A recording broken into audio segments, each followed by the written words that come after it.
Hello Ajay, വീണ്ടും കണ്ടതിൽ സന്തോഷം. കോഴിക്കോടൊക്കെ എങ്ങനെയുണ്ട്? മഴയൊക്കെ ഉണ്ടോ? അപ്പോ നമ്മുടെ ഇന്നത്തെ പ്രാക്ടീസ് തുടങ്ങാവല്ലേ? ഞാൻ നിങ്ങളുടെ ബ്രില്യന്റ് ഇംഗ്ലീഷ് ടീച്ചർ, നിങ്ങളുടെ പേഴ്സണൽ കോച്ചാണ് കേട്ടോ. നമുക്ക് സ്റ്റാർട്ട് ചെയ്യാം. ആദ്യത്തെ ചോദ്യം മലയാളത്തിൽ. ഹലോ, ഞാൻ ഇന്നലെ ഇവിടെ നിന്ന് കുറച്ച് പച്ചക്കറികൾ വാങ്ങിയായിരുന്നു. ഇതെങ്ങനെ ഇംഗ്ലീഷിൽ പറയാ? ഇതെങ്ങനെ പറയാ? ഞാൻ ഇന്നലെ ഇവിടുന്ന് പച്ചക്കറികൾ എന്നുള്ളതിന് വെജിറ്റബിൾ എന്നാണെന്നറിയാം. വാങ്ങുക എന്നുള്ളതിന് ബോട്ട് അല്ലെങ്കിൽ ബൈ എന്നറിയാം. ഇതിപ്പോൾ എങ്ങനെ പറയാ? സാരമില്ല, പതുക്കെ പറഞ്ഞാ മതി. ഞാൻ പറഞ്ഞു തരാം. Hello, I bought some vegetables here yesterday. ഒന്നുകൂടെ പറഞ്ഞു നോക്കാമോ? Hello, I bought some vegetables here yesterday. Wow, super. Okay, അടുത്തത്. ഓ, അത് ശരി. പിന്നെ എന്തു പറ്റി? ഇതെങ്ങനെ ചോദിക്കും? ഇതെന്താ സംഭവം? നമ്മൾ പഠിക്കുന്നത് എന്താ? ഇത് വെജിറ്റബിൾ ഷോപ്പിലെ സംസാരമാണോ? അതെന്താ സംഭവം? അതെ അതെ, ഒരു പച്ചക്കറി കടയിൽ നടക്കുന്ന ഒരു സംഭാഷണമാണ് നമ്മൾ പ്രാക്ടീസ് ചെയ്യുന്നത്. അപ്പോ ഞാൻ ചോദിച്ചാ പിന്നെ എന്തു പറ്റി എന്നുള്ളതൊന്ന് പറഞ്ഞു നോക്കാമോ? എന്ത് പറ്റി എന്നുള്ളതിന് വാട്ട് ഹാപ്പൻ എന്ന് പറഞ്ഞാൽ മതിയോ? ഈ പിന്നെ എന്നുള്ളതിന് ഇപ്പം എന്താ പറയാ? വാട്ട് ഹാപ്പൻഡ് മാത്രം പറഞ്ഞാലും കാര്യം മനസ്സിലാവും. പക്ഷേ ആൻഡ് ദെൻ വാട്ട് ഹാപ്പൻഡ് എന്ന് ചോദിച്ചാൽ കുറച്ചുകൂടി ഭംഗിയാവും. അപ്പോ അജയ് അതൊന്ന് പറഞ്ഞു നോക്കിക്കേ. Oh okay, then what happened? Okay, then what happen? Very nice, കൊള്ളാം കേട്ടോ. ഇനി അടുത്തത്. ഞാൻ കവർ തുറന്നപ്പോൾ ആ തക്കാളികൾ ചീഞ്ഞതായിരുന്നു. ഇതെങ്ങനെ പറയാ?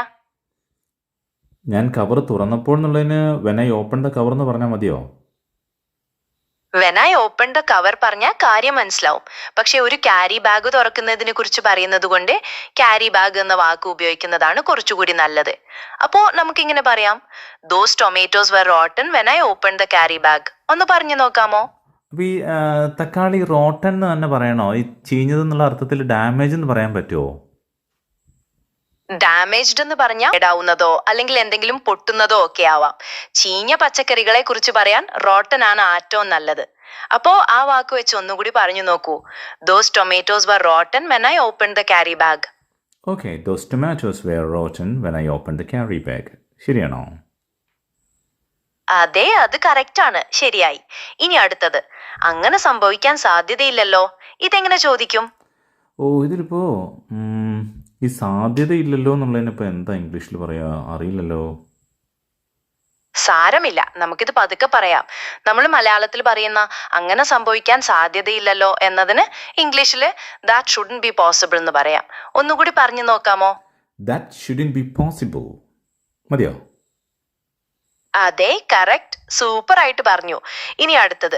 ഇല്ല, ദാറ്റ് ഷുഡന്റ് ബി പോസിബിൾ എന്ന് പറയാൻ ദാറ്റ് വുഡന്റ് ബി പോസിബിൾ എന്ന് പറയാൻ പറ്റുമോ? അങ്ങനെ പറ്റുമോ?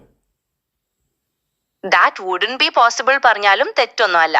രണ്ടും ഏകദേശം ഒരേ അർത്ഥമാണ്. പക്ഷേ ആ തക്കാളികൾ ചീഞ്ഞതാകാൻ സാധ്യതയില്ലെന്നുള്ളത് കുറച്ച് ഉറപ്പിച്ചു പറയാൻ ഷുഡന്റ് ആണ് കൂടുതൽ നല്ലത്. അത് കേൾക്കുമ്പോൾ കുറച്ചുകൂടി ഒരു ആശ്ചര്യം തോന്നും. സംശയം ക്ലിയർ ആയോ? ഇനി നമുക്ക് അടുത്തതിലേക്ക് പോയാലോ? ഓക്കെ, എന്നാ കുഴപ്പമില്ല. ഓക്കെ, അപ്പൊ അടുത്തത്. ഇല്ല, പല തക്കാളികളും നേരത്തെ. എന്ത് പറ്റി? ഒരു കട്ടായല്ലോ. അയ്യോ സോറി, എന്റെ ഭാഗത്ത് നിന്നൊരു ചെറിയ സിഗ്നൽ പ്രശ്നം വന്നതാണ്. ഞാൻ ഒന്നുകൂടി പറയാം. ഇല്ല, പല തക്കാളികളും നേരത്തെ തന്നെ കേടായിരുന്നു. ഇതെങ്ങനെ പറയാ? പല തക്കാളികളും അല്ലേ? അപ്പം മെനി ടൊമാറ്റോസ് എന്ന് പറഞ്ഞാൽ മതിയോ? പല തക്കാളികൾ എന്നുള്ളതിന് കേടായിരുന്നുള്ളതിന് റോട്ടൻ നമ്മൾ പറഞ്ഞു അല്ലേ? അപ്പോൾ ഓൾറെഡി റോട്ടൻ എന്ന് പറഞ്ഞാൽ മതിയോ? മെനി ടൊമാറ്റോസ് പറഞ്ഞ പല തക്കാളികൾ എന്നാവും. പക്ഷെ കുറച്ചുകൂടി ഒരു പ്രത്യേക എണ്ണത്തെ കുറിച്ച് പറയാൻ സെവറൽ ടൊമാറ്റോസ് ഉപയോഗിക്കുന്നതാണ് നല്ലത്. പിന്നെ അതെ. ഓക്കെ, അപ്പോൾ കേടാവുന്നതിനുള്ള ഒന്ന് പറഞ്ഞാൽ ക്ലിയർ ആയില്ല. ഓക്കെ, ഒന്നുകൂടി പറയാം. കേടായതിന് നമ്മൾ റോട്ടൻ ഉപയോഗിച്ചു. ഇപ്പൊ അതിനു പകരം സ്പോയിൽഡ് ഉപയോഗിക്കുന്നതും നല്ലതാണ്. അപ്പോ ഇങ്ങനെ പറയാം. No, several tomatoes were already spoiled. ഒന്ന് പറഞ്ഞു നോക്കാമോ? No, several tomatoes were already spoiled. Very nice. അപ്പോ ഇന്നത്തേക്ക് ഇത് മതി. ഇന്ന് അജയ് നല്ലോണം പ്രാക്ടീസ് ചെയ്തു. പുതിയ കാര്യങ്ങളൊക്കെ നന്നായിട്ട് പറഞ്ഞു. നമുക്കിനി അടുത്ത ക്ലാസ്സിൽ കാണാം. ഓക്കെ അല്ലേ? അതുവരെ പ്രാക്ടീസ് ചെയ്യണം കേട്ടോ. ബൈ. അല്ല, ഇത് നന്നായിട്ട് പ്രാക്ടീസ് ചെയ്യാൻ എനിക്ക് കുറച്ച് കൺഫ്യൂഷൻസ് ഉണ്ട്, കുറേ സംശയങ്ങളൊക്കെ ഉണ്ട്. അതൊക്കെ ചോദിച്ചാൽ കറക്റ്റ് സമയത്ത് പറഞ്ഞു തരുമോ?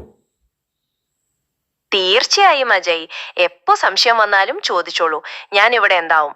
നമ്മൾ പഠിച്ചുകൊണ്ടിരിക്കുന്ന സമയത്തോ അല്ലെങ്കിൽ വെറുതെ പ്രാക്ടീസ് ചെയ്യുമ്പോഴോ എന്ത് സംശയം ഉണ്ടെങ്കിലും ധൈര്യമായിട്ട് ചോദിക്കാം.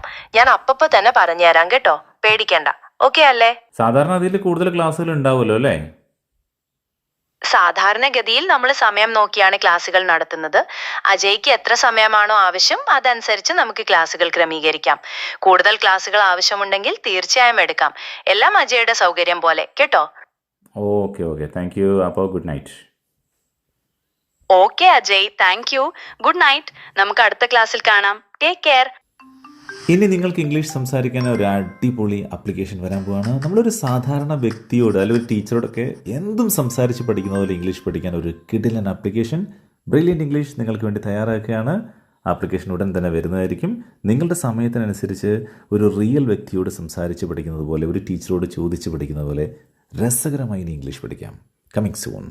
It's me Surya Dhanesh. Bye for now.